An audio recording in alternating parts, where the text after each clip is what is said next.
శ్రీ సాయిరామ్.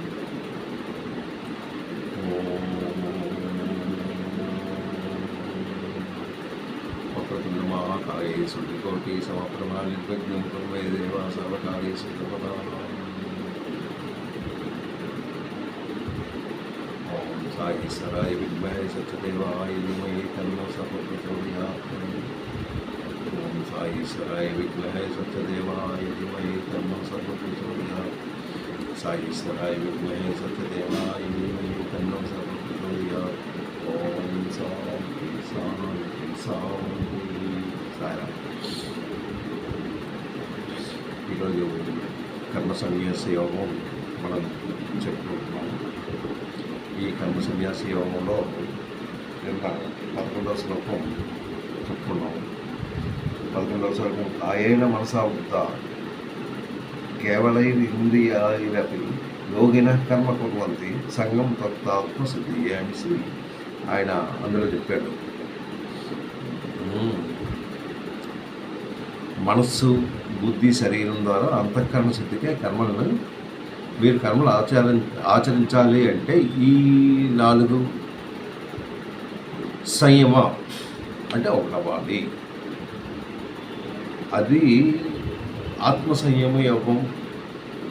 అందులో అంటే నెక్స్ట్ మనం అధ్యాయంలో అది ధ్యానం గురించి ఆయన చెప్తాడు. ఆత్మ సంయమం మీరు ధ్యానం చేసినప్పుడు భగవంతుని ఎలాగా కలుసుకుంటారు ఏంటి అది మనం నెక్స్ట్ నేర్చుకుందాం.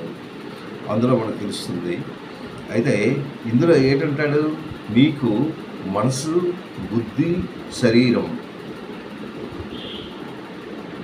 ఈ మనస్సు, బుద్ధి, శరీరం ఒకటైతేనే మీ అంతఃకరణ శుద్ధికై మీ లోపల శుద్ధి కావాలి అంటే, అంతఃకరణ శుద్ధి కావాలంటే ఇవి మీ కంట్రోల్లో ఉండాలి అనేసి కింద శ్లోకంలో చెప్పాడు. నేను మళ్ళీ ఆ శ్లోకం గురించి చెప్తే నాకు టైం లేదు.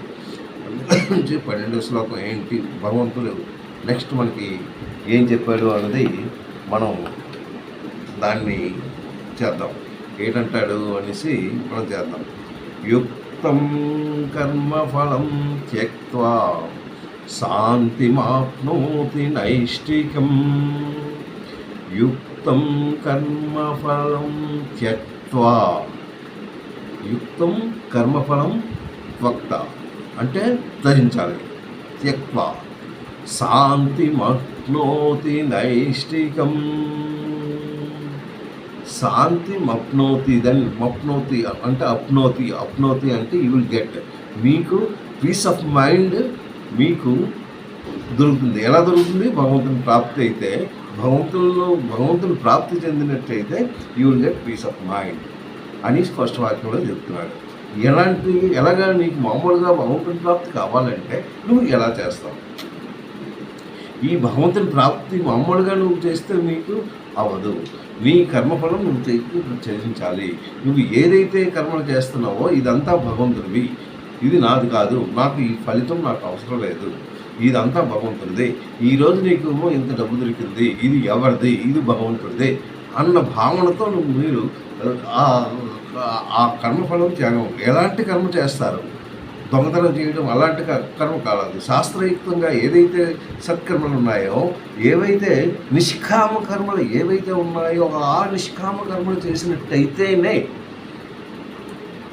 శాస్త్రయుక్తంగా చేసిన కర్మలు మీరు చేసినట్టయితేనే అప్పుడు మీకు ఆ కర్మలు ఏవైతే ఆ కర్మలు మీరు చేశారో ఈ కర్మలు నాది కాదు, దీని తాలూకా ఫలితం నాది కాదు అన్న భావనతో మీరు భావించుకున్నట్టయితే మీ తాలూకా అంటే మనస్సు, శరీరము, ఇంద్రియాలు ఇవన్నీ ఒకటే అంతఃకరణం శుద్ధి చేసుకొని అంతఃకరణంగా మీరు ఆలోచించినట్టయితే then you will get the peace of mind. అంటే ఆ పీస్ ఆఫ్ మైండ్ ఎలా వస్తుంది? మామూలుగా పీస్ ఆఫ్ మైండ్ రాదు. యూ విల్ గెట్ అంటే భగవంతుని తాలూకా నైష్టికం. నైష్టికం అంటే భగవంతుని తాలూకా ధ్యానం, అంటే భగవంతుని ప్రాప్తి, భగవంతుని ఆ ప్రాప్తి, భగవంతుని ఉండాలి. దాన్ని నైష్టికం అంటే ఆ దీనికి మీరు చేరుకోవాలి. ఆ పాయింట్కి మీరు చేరినట్టయితేనే మీకు వస్తుంది. అది ఫస్ట్ వర్డ్. దేశం యుక్తం కర్మఫలం త్యక్త్వా అంటే విడిచిపెట్టాలి. యుక్తం అంటే ఏంటి? సత్కామ కర్మలు అనమాట. ఏవైతే సత్కామ కర్మలు ఉన్నాయో దాని తాలూకా ఫలితం మీరు విడిచిపెట్టి, మీరు ఎలా విడిచిపెట్టాలి?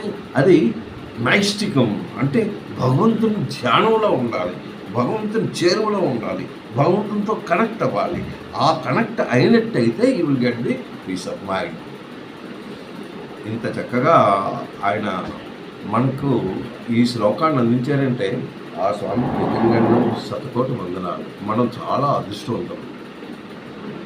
ఇంత మంచి శ్లోకాలు చదువుతూ, ఇంత మంచి భావనతో మనం అర్థం చేసుకుంటూ ఆ భగవంతుని చేరువలో చేరుకోవడానికి ఇదొక మంచి మార్గం. ఈ మార్గాన్ని మనం అనుభవిస్తున్నాం అనమాట.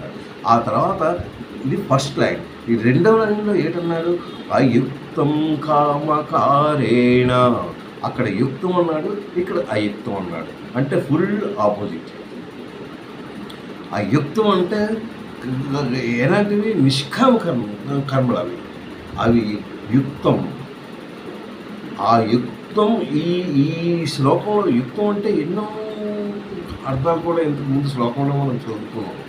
ఈ సంఖ్యాయోగంలో ఆ యుక్తం గురించి మనం అంటే ఆ శబ్దాల తాలూకా అర్థాన్ని బట్టి మీకు యుక్తం అని వస్తుంది.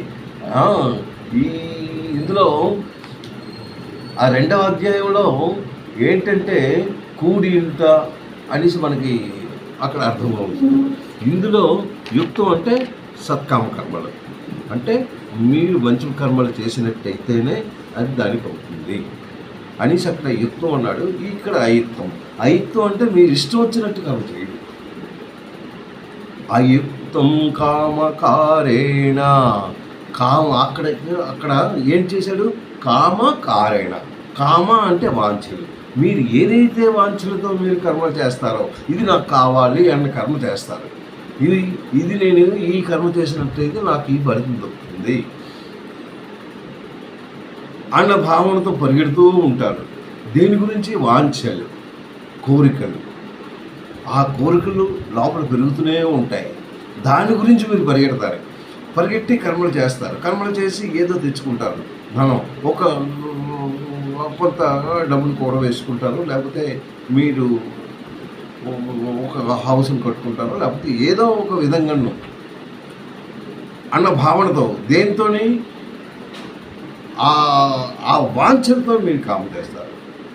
ఎవరైతే వాంఛలతో మీరు కర్మ చేస్తారో ఆ కర్మల తాలూకా ఫలితాన్ని మీరే అనుభవిస్తున్నారు, ఇంకెవరికి ఇవ్వరు. మీరే అనుభవిస్తూ ఆ కర్మ తాలూకా ఫలితాన్ని మీరే అనుభవిస్తూ మీరే ఆనందిస్తున్నారు అన్నమాట. అది దాన్ని అయుక్తం అన్నాడు. అయుక్తం అంటే మీ ఇష్టం వచ్చిన కర్మలు మీకు ఏదైతే బాగున్నాయో ఆ కర్మలు చేస్తూ దాన్ని అనుభవిస్తూ మీరే ఆనందాన్ని పొందుతున్నారు. అంతేకాని భగవంతుని దృష్టిలో మాత్రం మీరు పడరు. ఎందుకు పడరు? మీ ఆనందం మీది. మీరు మహా ఆనందం పొందుతున్నారనమాట. ఆ ఆనందంతో ఉంటున్నారు. అందుగురించి అయుక్తం కామకారేణ ఫలేశక్తో నిబధ్యతే. మీరు ఎప్పుడైతే ఈ విధంగా మీరు ప్రవర్తించినట్టే నిబధ్యతే అంటే బంధంతో కూడిపోతారు. ఏంటి బంధంతో కూడతారు అంటే, మీరు ఒక విషయంలో ఏదో ఒక కర్మ చేశారు, ఆ కర్మ తాలూకా ఫలితం దొరికింది. ఆ ఫలితం దొరికింది, మీరు ఇంత డబ్బు అన్నారు, దాంతో మీకు ఏదో మీకు వచ్చిందనమాట. దాంతో మీరు ఆనందించకుండా అమ్మో ఇది ఉంది కదా దీంతో మళ్ళీ సంపాదించాలి అని ఇంకా మరొకటి కష్టపడుతూ ఉంటారు. కష్టపడి మీ తాలూకా అనుభవం అనమాట. ఈరోజు మీరు ఒక ఇల్లు కట్టుకున్నారు, ఓన్లీ మీకు మామూలుగా ఉండడానికి ఒక రూము ఇది అయిపోయి ఉండేది. కానీ అలా కాదు, మొత్తం చాలా రూమ్స్ కట్టుకొని చాలా అనుభవకరంగా పెద్ద సోఫా సెట్లని, ఈ టీవీలని, అదని ఇదని ఇక విపరీతమైన కోరికలతో దాన్నేమో ఇంప్రూవ్ చేసుకుంటారు. అలా ఉంటారా? ఇది కాక ఇంకా కావాలి అన్న భావనతోనే ఇంకన్నా మీరు కర్మలు చేస్తూ ఉండి దాన్నేమో డెవలప్ చేస్తూనే ఉంటారు. చేస్తూ ఉంటే మీరు ఆ భగవంతుని ఎప్పుడు చేరుకుంటారు, ఆ భగవంతుని ధ్యానం ఎప్పుడు చేసుకుంటారు, ఆ భగవంతుని ధ్యానంలో మీకు పీస్ ఆఫ్ మైండ్ ఇందులో ఉంటుందా, ఇందులో ప్రశాంతత ఉండదు. ఎందుకు? మీరు పరిగెడతారు, ఈ కర్మల గురించి పరిగెడుతూ పరిగెడుతూ పరిగెడుతూ కర్మలు చేస్తూ ఉంటారు. అక్కడ అందుకే అయుక్తాం అన్నాడు, అక్కడ యుక్తాం అన్నాడు, నిష్కామ కర్మలు అక్కడ అన్నాడు. ఇక్కడ మీరు ఏవైతే ఉన్నాయో ఆ ఇష్టం వచ్చినట్టు కర్మలు చేస్తూ దాని గురించి మీరు పరిగెడుతూ ఉంటారు. ఆ పరిగెడుతూ మీరు సంపాదన ఇంకా కావాలి, సంపాదన ఇంకా ఇంకా ఇంకా ఇంకా ఇంకా అంటూ తృప్తి లేకుండాను, శాంతి లేకుండా ఇంకా పరిగెడుతూ పరిగెడుతూ పరిగెడుతూ మీ తాలూకా డెవలప్మెంట్ అలా చేసుకుంటూనే ఉంటారు. ఇది ఇలా చేసుకున్నట్టయితే ఏంటి, మీరు ఏదైతే మీరు కర్మలు తెచ్చుకున్నారో, పూర్వజన్మంతో వచ్చిన కర్మలను మీరు ఇప్పుడేమో అనుభవిస్తూ ఉన్నారు. ఇంకా కావాలి కావాలి అంటే ఏం చేస్తారు? ఇది దీంతో మీరు లైఫ్ అంతా, అంటే మీరు చనిపోయిన వరకు ఇవే కోరికలు. ఇంకా నాకు ఇంకా కావాలి ఇంకా కావాలి, దీంతో ఇంకా సంతృప్తి అనేది ఉండదు, ఇంకా అశాంతిగానే ఉంటారు. ఎప్పుడు ఇంకా అశాంతి అశాంతి. దేనికి సంతృప్తి? There is no satisfaction for you. దేనికి సాటిస్ఫాక్షన్ లేదు అంటే ఇది అసలు సంగతి. ఇది లేకుండా పరుగులు పరుగులు పడుతూ ఆస్తుల గురించి, దీని గురించి, వాళ్ళు బాగోవాలి, వీళ్ళు బాగోవాలి, నేను ఇంత సంపాదించాలి ఇంత సంపాదించాలి ఇంకా సంపాదించాలి అన్న భావనతోనే మీరు ఉంటారు. కానీ భగవద్ ధ్యానంలోకి వెళ్ళరు. భగవంతుని గురించి ధ్యానంలోకి వెళ్ళండి, భగవంతుని తత్వాన్ని మీరు అర్థం చేసుకోలేరు, భగవంతుని తాలూకా శక్తిని అర్థం చేసుకోరు, భగవంతుని తాలూకా ఆయన తాలూకా కార్యక్రమాన్ని మీరు అర్థం చేసుకోరు. ఏదైతే సత్పురుషులు ఉన్నారో ఆ సత్పురుషుల తాలూకా భావన, ఏవైతే గ్రంథాలు ఉన్నాయో ఆ గ్రంథాలు చదవడానికి, ఆ తర్వాత ఆ గ్రంథాల్లో ఉన్న మంచిని గ్రహించడానికి మీకు ఇలాంటి వీటికి మీరు వెళ్ళరు. ఆ టైంతో ఎందుకు ఇదంతా టైం వేస్ట్, దాంతో అయితే మనకి ఇంత డబ్బు వస్తుంది కదా అన్న భావంతోనే అటు పరిగెడుతుంటారు. కానీ దీనికి ఎక్కువ మొగ్గు చూడదు. దీనికి కారణం ఏంటి అంటే, ఇది దీంట్లో అయుక్తంలో ఉన్నప్పుడు ఏంటి, మీ కోరికలు పెరుగుతూనే ఉంటాయి. కోరికలు తీరిపోతే కోపం వస్తుంది. ఆ కోపం వస్తే మీ తాలూకా బుద్ధి నశిస్తుంది. బుద్ధి నశించినట్టయితే ఇంకా చెడు మార్గంలోకి వెళ్తుంటారు.